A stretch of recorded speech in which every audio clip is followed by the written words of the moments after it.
morning and praise the Lord. Welcome to All Saints Cathedral Church, Nairobi. I'm Reverend Patricia, OKIRING. Yesterday we looked at the history of the hymn, Hail to the Lord's Anointed. We noted that it was written by James Montgomery and was sung in 1821 at Christmas. We also noted that the writer, James, paraphrased Psalm 72 to come up with this amazing and anointed hymn. And so today we just want to focus on the message of the hymn, Hail to the Lord's Anointed. As earlier stated, this hymn expresses praise to Christ as the Lord's anointed who came to earth for mankind's salvation. Psalm 72 is both an inspired prayer of King David over the future reign of his son Solomon and a prophetic look forward to the reign of great David's greater son, the coming Messiah, Jesus Christ, the Lord's anointed. What are some of the lessons that we learn from this hymn? Remember, brothers and sisters, we are in the Lent period, and we want to see what are some of the hymns teaching us during this time. A reflection that we can sit back and say, yes, this is what I want to follow as a believer. Number one, Jesus will reign in justice. Stanza 1 and 2 of this great hymn brings out clearly about Jesus' reign in justice. He is the prophesied Messiah, and his purpose for coming will be to set the prisoners free. And we see this also in Romans 6, chapter 6, verse 17 to 18. He will judge the people with justice, for he shares God's righteousness. The poor are too often taken advantage of in our society and in the world today. But Jesus will defend the afflicted and crush the oppressors. He will not discriminate, but will judge all the people fairly. The story in Mark chapter 14, 1 to 10 shows us how leaders loved their attention and power, that they made sure anyone who couldn't measure up to their standards would be pointed out. They saw them as lesser beings, but thanks to Christ, he came to reign in justice. Brethren, how do you treat the people who call you out for justice? Maybe you're in the leadership position. What do you stand for? Are you on Christ's side, standing for justice, or not? Because Christ will reign in justice.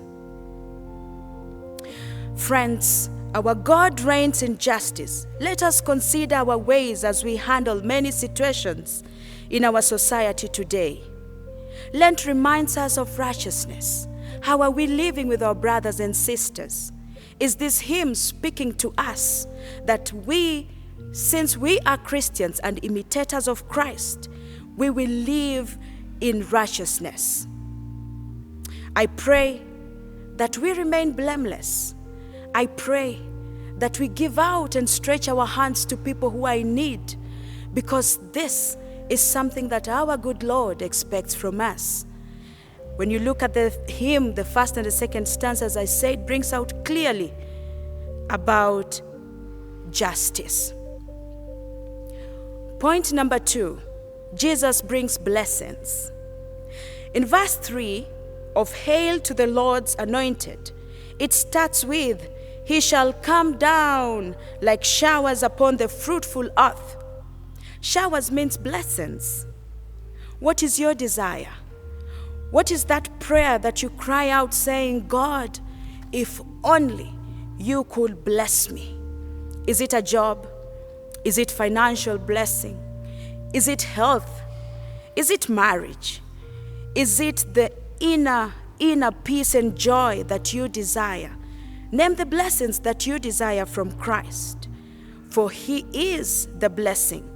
He is the water of life. He will reign forever with blessings and prosperity for all. He does not discriminate. He is Christ of all. This is why God sent him to give us hope, joy, love, and spiritual prosperity. Call out unto him, he will answer.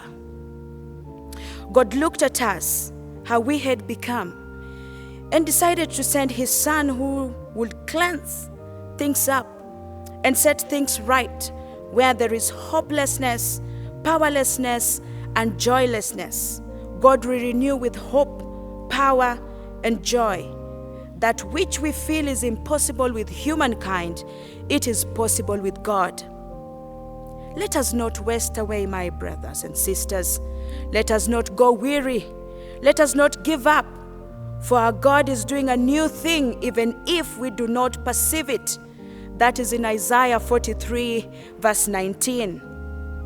Friends, this hymn clearly brings out how Jesus Christ is bringing blessings to us. His promises are yes and amen. Brothers and sisters, we have hope in Christ, and that is something that we rely on, especially on this Lent period. And the third point is Jesus is the King of all kings. The hymn does not only state that Jesus will rule forever, but also affirms that Jesus will rule everywhere. Kings shall fall down before him, nations shall adore him, for his dominion for he is an everlasting dominion. Philippians 2:10-11 states that at the name of Jesus, every knee should bow in heaven and on earth and under the earth, and every tongue confess that Jesus Christ is the Lord, to the glory of God the Father. Nations will come and go. Powerful dictators and kings will live and die. But the name of our King will continue generations after generations. For the church, this hymn expresses the joy that we share as citizens of the heavenly kingdom. A kingdom already begun with hope. We look forward with expectations to that kingdom's final consummation at the glorious return of our Christ the King.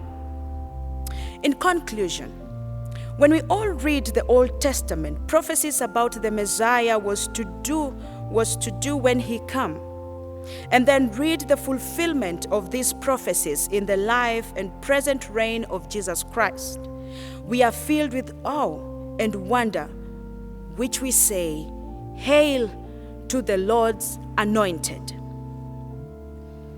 And so, brothers and sisters, these are the three major points that we get from this hymn, "Hail to the Lord's appointed." Number one, Jesus reigns in justice.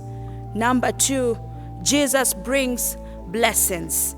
And number three, Jesus is the King of all kings, and he reigns in glory. I share this in the name of the Father, the Son, and the Holy Spirit. Amen.